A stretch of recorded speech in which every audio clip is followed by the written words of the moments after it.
Oke, ketemu lagi di Fun Statistik. Nah, kali ini kita akan membahas mengenai regresi linear. Hanya saja di topik pembahasan video kali ini kita akan fokus bagaimana mengenai regresi linear yang diolah secara manual menggunakan Microsoft Excel. Sebelum kita mengulas lebih jauh, jangan lupa like, subscribe, dan share video ini untuk membangun channel ini lebih baik lagi. Ingat, subscribe itu gratis. Nah, regresi linear merupakan alat ukur yang digunakan untuk mengetahui ada tidaknya korelasi antar variabel. Analisis regresi lebih akurat dalam analisis korelasi dibandingkan analisis korelasi karena tingkat perubahan suatu variabel terhadap variabel lainnya dapat ditentukan. Jadi pada regresi, peramalan atau perkiraan nilai terikat atau dependent variable pada nilai variabel bebas atau independent variable lebih akurat pula. Regresi linear adalah regresi yang variabel bebasnya variabel X berpangkat paling tinggi 1. Untuk regresi sederhana yaitu regresi linear hanya melibatkan dua variabel yaitu variabel X dan Y. Nah, jika melibatkan tiga variabel itu kita menggunakan regresi berganda. Regresi menganalisis bentuk antara dua variabel di mana salah satu variabel mempengaruhi yang lain. Contoh, hubungan antara dosis pupuk N dengan hasil panen padi. Nah, karena saya adalah orang perikanan, mungkin kita bisa menggunakan bahasa hubungan antara pemberian pakan ikan dengan pola pertumbuhan ikan. Gitu ya. Nah, dari variabel-variabel yang ada itu kita dapat menyebutnya sebagai variabel terikat atau dependent variable, yaitu dinotasikan dengan huruf Y, dan independent variable atau variabel bebas yang dinotasikan dengan huruf X. Nah, bagaimana sih perbandingan regresi versus korelasi? Nah, hubungan antara korelasi dan analisis regresi terjalin saling terkait, gitu ya. Sebenarnya analisis regresi dilakukan di mana satu variabel tergantung pada variabel lain. Nah, dalam kasus ini di mana kedua variabel adalah mandiri, contoh daun, tinggi tanaman, dan lain-lain, maka analisis korelasi lebih sesuai. Intinya, di analisis korelasi dia tidak harus ada hubungan antara Y dan X, tetapi di analisis regresi itu harus ada hubungan saling terkait atau hubungan yang erat. Itu ya. Berbeda kalau korelasi dia tidak perlu ada hubungan antara Y dan X. Tapi jika regresi itu harus ada hubungan yang mungkin sifatnya mempengaruhi. Persamaan regresi linear dari Y terhadap X dituliskan dengan Y sama dengan A plus BX, di mana keterangan Y yaitu variabel terikat, X merupakan variabel bebas, dan A adalah intercept atau konstanta, B adalah koefisien regresi. Nah, intercept itu apa? Yaitu suatu titik perpotongan antara suatu garis dengan sumbu Y pada diagram nilai X sama dengan 0. Sedangkan definisi secara statistik adalah nilai rata-rata pada variabel Y. Apabila nilai variabel X bernilai 0. Sedangkan slope atau suatu kemiringan koefisien regresi untuk variabel X atau variabel bebas. Dalam konsep statistik, slope merupakan suatu nilai yang menunjukkan seberapa besar kontribusi yang diberikan variabel C terhadap Y. Nah, ini merupakan bentuk persamaan regresi, dituliskan dengan Y sama dengan B0 ditambah B1X ditambah error. Nah, koefisien regresi ini yang nanti akan kita hitung sebetulnya nilai B0 dan B1. Nah, menghitung koefisien regresi di sini sudah dituliskan rumus, yaitu B1 sama dengan sum atau total dari X kali Y dikurang kurung kurawal buka kurung sum dari X tutup kurung dikali dengan sum dari Y tutup kurung kurawal dibagi jumlah N ya. N ini nanti adalah jumlah pengamatan yang akan kita lakukan dibagi dengan sum dari X kuadrat dibagi dengan sum X tutup kurung pangkat 2 dibagi dengan N. Nah, sedangkan untuk menghitung intercept atau B0 itu kita menggunakan rumus Y rata-rata dikurang B1 dikali X rata-rata. Nah, ini merupakan contoh soal yang akan kita selesaikan, di mana di sini adalah hubungan antara buah semangka pada berbagai umur dihubungkan dengan beratnya. Jadi apakah nanti ada nilai hubungan antara umur dan berat dari semangka.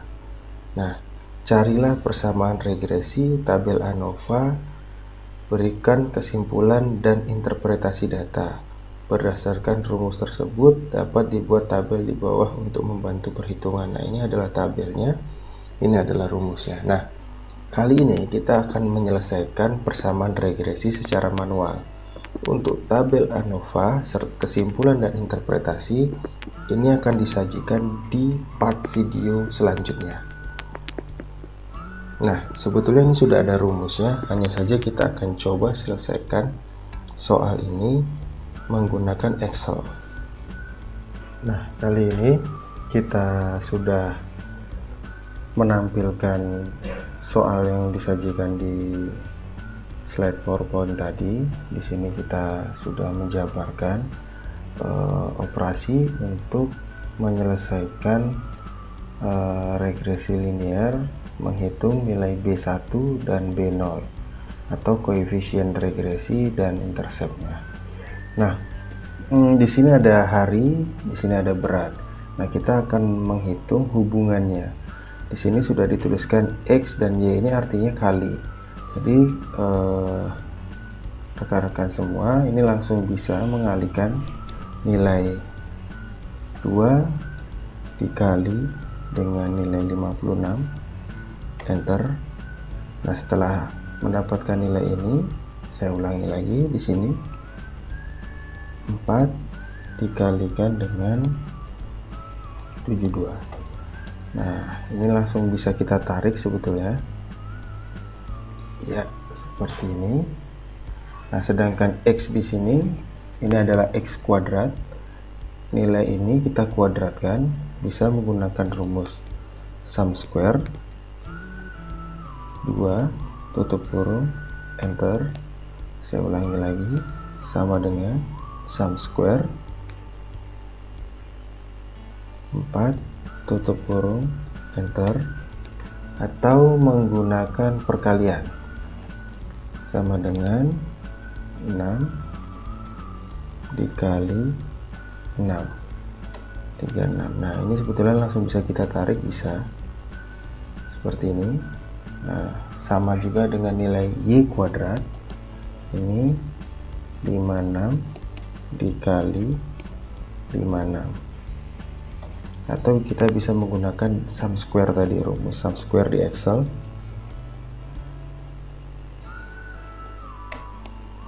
Tuh ya,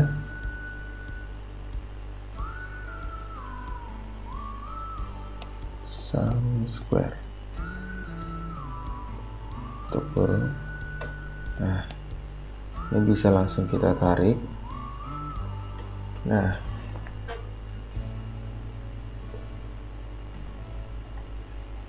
lalu kita totalkan. Untuk menotalkan, kawan-kawan cukup menggunakan sum, tarik, tutup kurung, enter.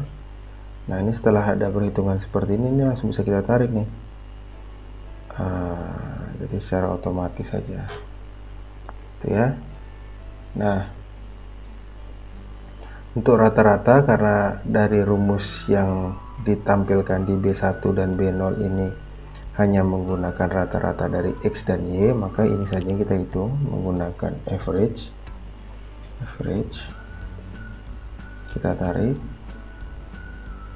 tutup kurung, enter, lalu kita tarik ke samping. Nah, ini karena kita menggunakan dua angka di belakang koma, jadi cukup seperti ini. Nah, selanjutnya kita akan menghitung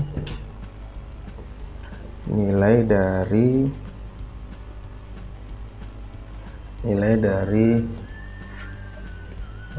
B1. Nah, ini bisa kita tuliskan di sini B1. Kita perbesar terlebih dahulu hurufnya. Di sini adalah B0. Kita perbesar supaya lebih jelas. Nah, B1. Nah, di sini kita akan mengoperasikannya dengan cara yang kita bagi terlebih dahulu. Jadi kita selesaikan dulu nilai yang ada di atas ini sini, baru selanjutnya kita menyelesaikan nilai yang ada di bawahnya. Selanjutnya baru kita bagi. Yang pertama sama dengan X dikali Y. X dikali Y adalah nilai ini, X dikali Y, D9 dikurang, buka kurung, sum dari X yaitu 56, tutup kurung, dikali sum dari Y, tutup buka kurung, tutup kurung, dibagi 7, tutup kurung,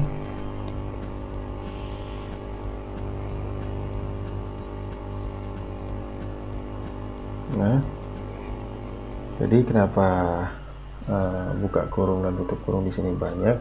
Ini adalah perintah, dan dalam aritmatika nilai kali dan bagi itu lebih tinggi dibandingkan nilai tambah atau kurang. Oleh sebab itu, jika kawan-kawan bertemu dengan persamaan seperti ini, maka selesaikan dulu pengalian dan pembagian, baru selanjutnya dikurangkan. Enter. Nah, ini kita sudah mendapatkan nilai 1200. Oke, ini dibuat 22 semua. Nah, selanjutnya kita selesaikan nilai yang ada di bawah ini, sama dengan X kuadrat. X kuadrat adalah nilai ini 560 dikurang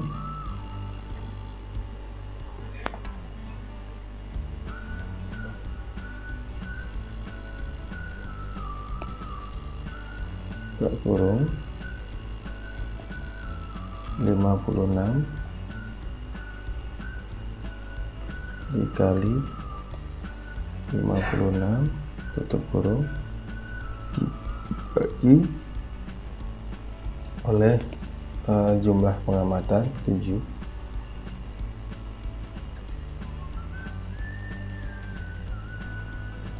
Nah, setelah kita mendapatkan dua angka ini 1242 dengan 112, maka selanjutnya kita harus membagi nilai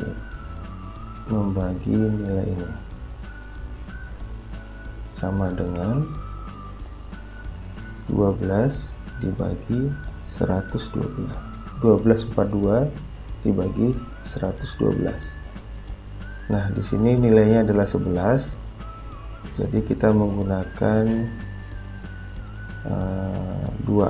tiga angka di belakang koma. Nah, kita sudah mendapatkan nilai dari B1. Nilai dari B1 adalah 11,089. Bisa juga kita tuliskan dengan 11,09. Selanjutnya, untuk menyelesaikan B0, kita menggunakan rumus B0 sama dengan Y rata-rata dikurang B1 dikali X rata-rata. Y rata-rata adalah 121,54, sedangkan X rata-rata adalah 8. Nah, jadi tinggal kita masukkan saja rumusnya. Y rata-rata dikurang tutup kurung B1 dikali X rata-rata tutup kurung enter. Nah, di sini kita mendapatkan nilai 32,86. Nah, jadi kita bisa menuliskan dengan konsep persamaan yang ada di slide PowerPoint tadi, yaitu Y sama dengan 13,857 ditambah 11,08. Nah, sama dengan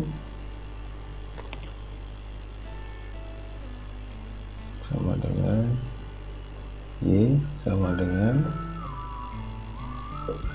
32,86 ditambah 11,09 atau 0,89 X. Nah, jadi kita sudah mendapatkan persamaan dari regresi tadi. Ini kita perbesar. Nah, ini kurang lebih inilah persamaannya. Mudah bukan? Nah, oke, kita kembali ke slide lagi. Nah, ini adalah persamaannya. Dengan demikian, persamaan regresi adalah Y sama dengan 32,857 plus 11,089 X, atau dapat ditulis dengan Y sama dengan 11,08 X ditambah 32,857. Itu ya. Oke, terima kasih. Selanjutnya sampai ketemu lagi di part 2 mengenai pembuatan gambar atau garis regresi dan perhitungan koefisien determinasi serta tabel ANOVA dalam penyelesaian regresi dan interpretasi dari data regresi. Jangan lupa like, subscribe, dan klik tombol lonceng serta sebarkan video ini untuk membantu channel ini berkembang lebih jauh lagi. Terima kasih.